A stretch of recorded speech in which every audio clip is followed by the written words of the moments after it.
Hello, Empower Nation. Welcome to Empower Her Money podcast. I am your host, Angela Duncan, speaker, bestselling author, serial entrepreneur, and we are talking all things money and business. Today's episode is sponsored by freemoneytipsbook.com. If you need help starting your financial journey, head over there and get your free ebook, freemoneytipsbook.com. Today's episode, I am interviewing Lisa Marie. She is the Sassy Wealth Coach, and she's going to share a fun, very interesting way to say thank you.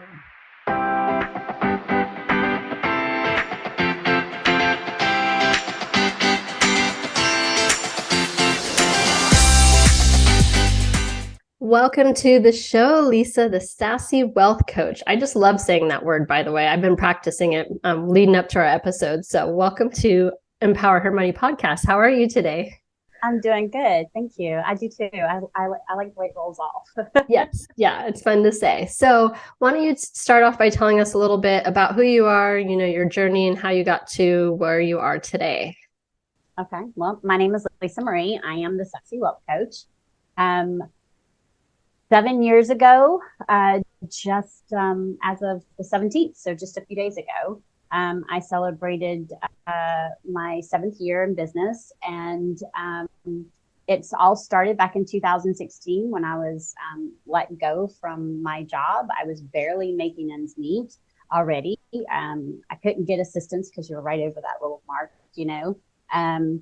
but I was struggling with migraines and headaches. I was miserable. Long story short. And when I was let go, I kept hearing a voice that now was my time. I was needed at home. So against all the smart senses and the things you're supposed to do and go look for another job, I made the decision that I wasn't going to. I made the decision to start my business. I basically decided that if I was barely going to make ends meet, it was going to be on my terms, not making someone else rich. I wanted to be home with my girls. And it started from there, and I dove in and I had my vehicle repossessed. I got on food stamps. I did a letter to my landlord giving her a plan, which should have been the first clue that I'm good at what I'm doing now. But I put a plan together and, I sent it to her, and I tell everybody all the time that she could have said no. And if she'd have said no, we wouldn't be here having this conversation. Right. So, she even told me later that, or in her email, that she went and got advice from 2 other people, and they both told her not to do it. And she still felt something inside her was telling her that she should do it. And I have a friend who says God, universe, spirit. So she calls him Gus. So God, universe, spirit, I believe was all deeply involved in that, because I kept hearing a voice telling me now was my time and I was needed at home. And she drew up the agreement. And how I knew I was going to be able to do it is I was barely making ends meet, and I had 2 children. So that I was going to get a huge refund, right, from the taxes. And so that's how I had it all planned out and prepared out, and we did it. And it was hard because, I was driving a vehicle. Since I had the first one repossessed, I was driving a vehicle that was so old. It ended up with a pinhole in the gas tank. So, and it was so old, it couldn't be replaced. So I'm driving that, right? I'm like, oh my Lord, what am I doing? But I dove deep in, and at the end of 2017, I realized I'd made a lot of money, but I still didn't know where the hell my money went. I still felt broke. And there was a mindset coach on Facebook. I don't know who it was. One of those feeds, you see something, and she said something that just, I don't know, it's like it flipped a switch for me. And she said that if someone talks bad about you and just berates you and just can't stand you, would you want to be around them? Would you even stay around them? No. Then why would money stay around? I was like, well, shit. Right.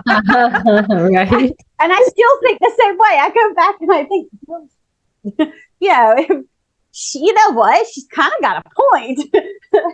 And so from there, I just, she had some kind of book that she recommended, and I don't remember because I've read so many now, but I just did a deep dive into money mindset, money, anything and everything money. And that led me to money stories, which then led me to, okay, what is my money story and where did it come from and how does that affect my money mindset? And then I read another book, Profit First by Michael Michalowicz. Yes, love that book. And there are so many things I love about that book. And me being an analytical brain, the money mindset worked to a certain point, but I was like, something's missing. That's what was missing. It was another piece. So to me, the mindset, the money management is all a piece of the puzzle for your relationship with money and how you're able to generate wealth and how you're able to get off of what I call that never-ending merry-go-round of financial chaos. And when I put those pieces together and created what I call an all-inclusive budget, because traditional budgets just don't work, which is funny, but they don't. But that's because they don't take everything into consideration that you should. So like my budget takes into consideration things I want to do, the yearly expenses, the monthly expenses. It takes into consideration saving for those things that are going to come up later, like having tires and repairs on your vehicle. It's basically, it's planning and preparing, right? Mm-hmm. And so I took the best of what I loved about Profit First, what I learned from the money stories, worked on my, okay, this was my money story, which was lack and scarcity. And, you know, I grew up single. My mom was a single mom, 2 kids. You know, she didn't graduate from high school. She had a GED. She worked in the plant. You kind of get the picture, right? Mm-hmm. Technically, we were considered low to middle class, but back then they didn't do as much as they do now, going after, quote unquote, the deadbeat dads, right? So, you know, she's a single mom taking care of 2 kids and constantly being told there's no money. We can't do this. There's no money. And that's because she was also raised that way. Money was to pay the bills, nothing else. You worked, paid bills, wash, rinse, repeat. And there was none of the money management and the mindset and the generating the wealth and being able to save to go and do the things you want to do, right? And I put those together and I was like, okay, let's see if this works. And it started working. And I was like, you know what? I'm not the only one that's, that I know I'm not, right? And so it just evolved into the Sassy Wealth Coach because, and I chose wealth because you can be rich and still be quote unquote broke. Yes. You can still be rich and be miserable. Yep. But when you're wealthy, you have money to take care of you. You have freedom. You're happy. You're giving back. You're doing the things that you want. So to me, wealthy means more than just the green dollar bills. It means you're living your life your way and you're using money as a tool, which it is, to be able to do the things you want to do and to give back. And right. It's just, I don't know. I love money now. I used to hate money. I had a horrible relationship with money. And I love money now. So, and I loved how you said, like, you were a student first. So it's something that piqued your interest and then you just dove into it and learned more about it. And now that you're more knowledgeable, you love money because you were able to change that money mindset that you had and break that cycle. So that's incredible. You know, I think that's sometimes one of the hardest things that we have to learn to do is to break the cycle in order to have that abundance, to have that wealth. So talk a little bit about your coaching program. I know that you've got your 6 steps that you talk about. Maybe give 1 or 2 pieces of advice to the audience listening, because I think a lot of people come from that scarcity mindset. They just don't know how to change it or what to do to, you know, move forward and not have that scarcity anymore. I mean, and that's the big thing. And first, I want to tell people too, and your audience and everybody is here's, and I'm sure you will agree, Angela. Once you work through that and you change the story and you work on your mindset, it's not a once and done thing. Mm-hmm. Yep. I remind people that, like I'm a fitness person now, right? So I went from 200 pounds to where I'm at now. I work out with my trainer 4 days a week. It's not something, okay, I've lost the weight, I can stop. Right. Okay, I've got muscles, I can stop. It's a continuous thing, right? So working our mindset, our money mindset, and our mindset in general is also a continuous thing, which is something I also had to learn. So I tell people all the time that it's like a muscle. It's something you're always going to be constantly working on. And just because you've worked through that does not mean the bed is going to be just a bed of roses and everything's going to be all peachy keen. Life happens. Right. It does not matter. She doesn't care who you are. Life happens.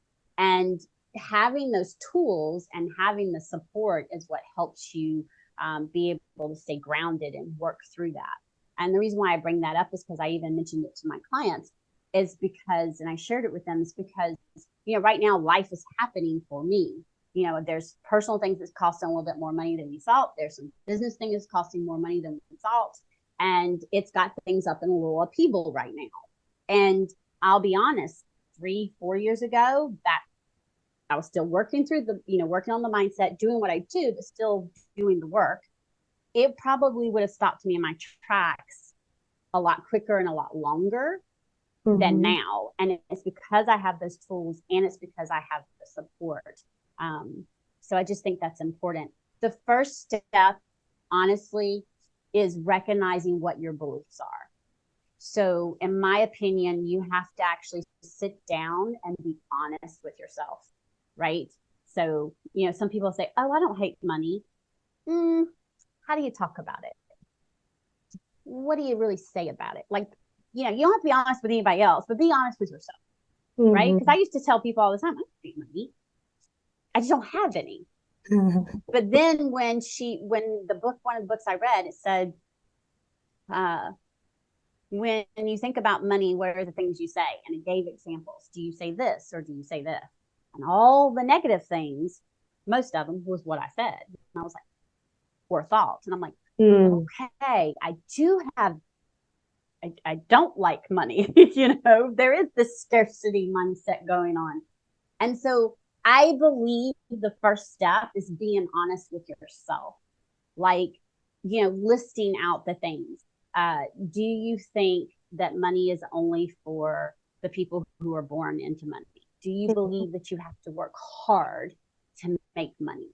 Do you believe that you have to sacrifice time with your family and your kids to have money?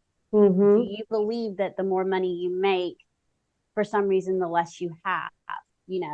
What are different type, and it could be from that to always, it doesn't matter if I have debt, I'm going to die and you can't come with me. I mean, there's just these two extremes.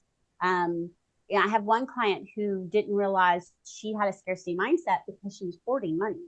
But she was hoarding money because she was afraid it was going to disappear. Yeah. Right. And so when we worked on that and we dove deep into, okay, what are some beliefs you have? And what are and one of the ways you can figure those things out is you can ask, what is one of the first things you remember being said about money, around money, when you were growing up, whether it's your parents, babysitter, whoever, just society in general, right? And then dive deep into that and just write out what beliefs you have. I do an exercise, and when I speak, I do an exercise, a sticky note exercise. And I tell them to think about 3 things that they remember being told about money growing up or a teenager or whatever. And they write 3 different things on each of the sticky notes. And then I tell them, okay, I want you to look at it. When everybody gets done, say, okay, look at it. Tell me if you think it's negative or positive. If it's negative, go put it on this wall. If it's positive, go put it on this wall. And because it's visual. It's amazing how many people are like, holy crap, because a negative wall is so much more filled than the positive. And then there's few that'll be like, well, I think it could be positive, but it could also be negative. I'm not sure, because it's dependent on how it was said and then what text it was said, right? Right. And so, but the whole point of that is when we realize that we have some type of negativity and we're putting that block, and when we have a belief that money is going to disappear, then we're putting the block around, again, like she said, money safe. The second thing you can start doing, say thank you. The gratitude. People laugh at me. I still say thank you. And when I say thank you, I'm talking about saying thank you like every time you pay a bill, every time you pay your rent, whether it's business bill or personal. Say thank you. It's not to anybody in general. It's to the universe. It's to the money. It's saying thank you that I had you in my account. Thank you for being there so I could pay my rent. Thank you. When I was first starting my business, I couldn't pay all my personal expenses, right? Before, when I had my day job, I couldn't pay all my personal expenses. It was choosing each month. So each time when I started working on this, I started saying thank you. And the more I said it, the more I believed it. And the more I believed it, the more I started looking at, okay, what ways I can use money as a tool and be prepared and plan. And that's where the management part come in. And the more, the first time I paid all my expenses, personal expenses, from the business, and which was the first time I was able to do that, pay all of them at one time in a whole month. I don't know, for a very long time. I did a happy dance and said, thank you, thank you, thank you, thank you. And I still say thank you when I'm paying my expenses. It changes your mindset. It's like retraining your brain, but you're rethinking how you think about money. It's like somebody said, when you have a relationship, you want to treat them right with respect and love and kindness. Okay, well, you have a relationship with money because it's a tool, right? So we have to how we treat it, and when I say treat it, meaning do you spend it frivolously without thinking, or do you actually, if you want to spend $500 on something, great, as long as you're okay with that and you know where it's going and you want to. A lot of times, though, when people have issues with money or mindset, they don't know where their money is going. Yeah, I want to go back to when you first started talking about to say thank you. I have a Post-it note in my bathroom, so it's the first thing I see in the morning. It says, be grateful daily. So I love that. I really thought you were going to go a different way, like just saying thank you to everyone you meet and just being grateful. But I never thought about it in the context that you just gave. If you're paying a bill or you're like pumping gas, just saying thank you because you are grateful for the opportunity to have the money to pay for gas, that even if you have credit card debt and maybe you're working on that, but you still have the ability. Thank you. Yeah, you still have the ability. You have that card in your hand. You have that car that you're putting gas into. So you're saying thank you for that. So I think that's an incredible exercise. And that's something very simple people could implement immediately and just start, having that gratitude for every day, just having what they have. Yeah, exactly. And, and I tell people all the time, you have your sign by there says, I am worthy. That is one of the first affirmations that I have my clients say every night before they go to bed and every morning when they get up. And I tell them to put a sticky note on their mirror in the bathroom that reminds them. And what I mean by it is I am worthy of having money. I'm worthy of making money. But instead of doing those two, I just say, just have I am worthy, because the more you start seeing that, the more you start saying it, it's cognitive. You're retraining your brain and you're retraining your thoughts. And the more you do it, the more it's going to become natural and become real. And you will actually see your whole attitude and mindset change. I mean, I'm sure you do, because you have that sign like on the back. That's one of the only ones I'm missing back here. It is that one. But I believe it. It's we are worthy. And for so long, I think many of us, especially women, have felt we aren't. And it's I tell people all the time, it's time for money to stop being a taboo subject. It's time for it to be kicked to the curb. And it's time for us to actually talk about it and realize we are worthy of having money. We're worthy of those things. And it may feel weird at first, but practicing gratitude and saying thank you for when you buy your groceries, when you pay the bill, like I said, and saying thank you when you're pumping the gas, it does something. It's an energy thing. And I am not woo-woo in any way. I'm analytical, but I truly believe that it goes hand in hand with the money management. Yeah, you're reprogramming your brain and breaking that cycle. So yeah. Yes. Yeah. And the key is you have to be ready to break that cycle. You got to be able to acknowledge it, which is why I said the first step is acknowledging, what your beliefs are. And then second, start practicing gratitude so you can flip those switches, I call it flipping the script, so that you can turn that negative into a positive, and if one of them is, you don't feel like you should be making money because you weren't born into, okay, well, I am worthy of making money is how you flip it.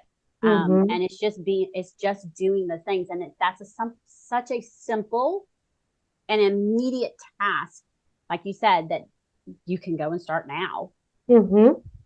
Yeah. When I do my live next time, I'm going to do it from the gas station and say thank you. Oh, tag me, please. Oh yeah, absolutely. I'm gonna be like, I learned this tip. I'm so grateful to be able to pump my gas today. I have a car, I have a credit card. Know what? I'm gonna have to do that the next time. I didn't think about that. Yeah, that's a great video, because it's just simple steps that you can implement and change in your life. And knowing that if you take just one step at a time, then it's not so overwhelming. Well, and that's the key too. And I think that would be the third step, I guess, would be the biggest thing, is remembering, don't try and do everything all at once. Yep. That's just like a fad diet. What happens with the big fad diets? We fail miserably because we try to do too much one time. We're restricting no sugar, restricting no whatever it is. I remember when there was, this tells my age, but I remember butter buds, because butter and fat was just bad. So we needed butter buds. So it was like fake butter. That's the nastiest stuff that ever existed. Yeah.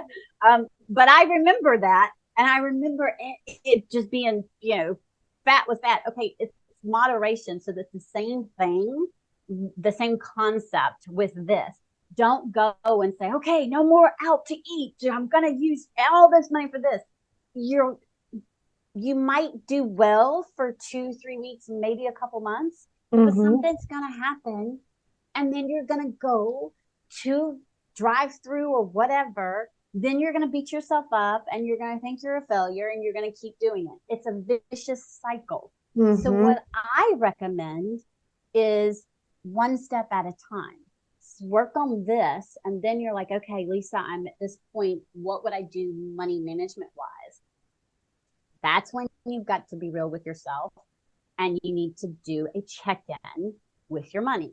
And that's pulling your bank statements and seeing where the money is actually going. Yep, absolutely. All right. As we wrap up, Lisa Marie, today, I have a fun question for you. We'll switch and pivot subjects here. But if you could have a superpower, what would it be and why would you choose it? If I had a superpower, it would be where I could blink and I'm from one place to another. Why? Because I'm a mom.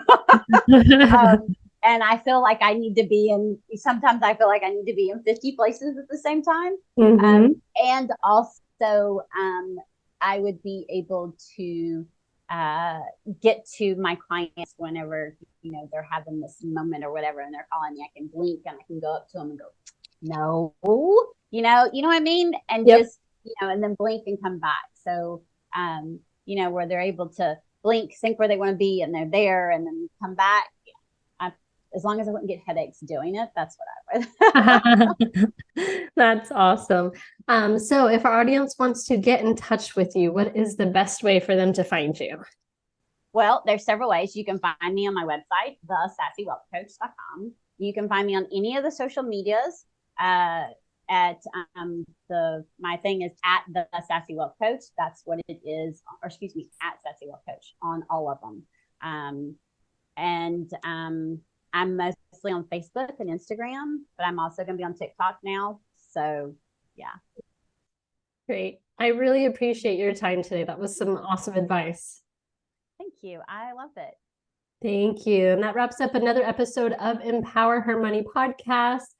Make sure that you are taking these items and implementing it and making changes. 2 amazing to-dos for you, and you can implement it immediately into your life. So don't walk away from the episode without making some changes. And thanks again, Lisa Marie. Thank you. I enjoyed it.